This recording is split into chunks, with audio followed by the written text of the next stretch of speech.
बेआईन बालीघाट उपरे खनिज विभाग चढ़ाऊ गोटे पोक्लिन मेसीन और गोटे हाइवा जबत।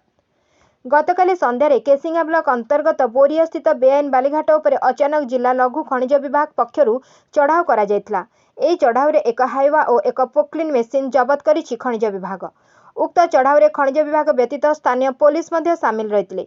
सूचना अनुसार केसिंगा ब्लॉक अंतर्गत बोरिया बालीघाट विश्वजित महांती नामक एक व्यक्ति को लीज आकार पाइथिले मध्य लीज पाई कागजपत्र संपूर्ण होई पार नथिबा बेले उक्त बालीघाट बाली उठाण पाई खनिज विभाग पक्षरु कार्यादेश दिया जाय नाही। गत किछि दिन हला एही बालीघाट बाली उठाण को ग्रामवासी विरोध करथिबा खबर प्रकाश पाइथिला। आज यह घटनार गुरुत्व को आखि आगे रखी खनिज विभाग अचानक भावे चढ़ाऊ करी मेसीन और हाइवा को जबत करिछि। आज जो बोरिया बालीघाट आपण रेड मारिचंती ता ऊपर टे प्रतिक्रिया दियंतु।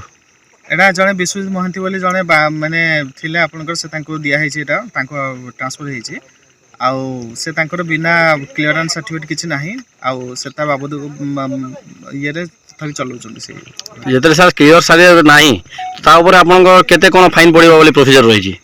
आपनकर तो रूल 51 अनुसार ओएमसी अनुसार सेथिरे आपनकर 5 लाख पर्यंत 25 रु 5 लाख पर्यंत आपनकर फाइन पेनल्टी रो प्रोविजन अछि। तो आकु कोन केते पड़िबो बोली अनुमान का आपन देखिवा सेतरा ता इंक्वायरी कर साला पर जाना पड़िबो ता केमते कोन। कलाहंडी राजेंद्र प्रसाद पंडा रिपोर्ट एकाम्र न्यूज।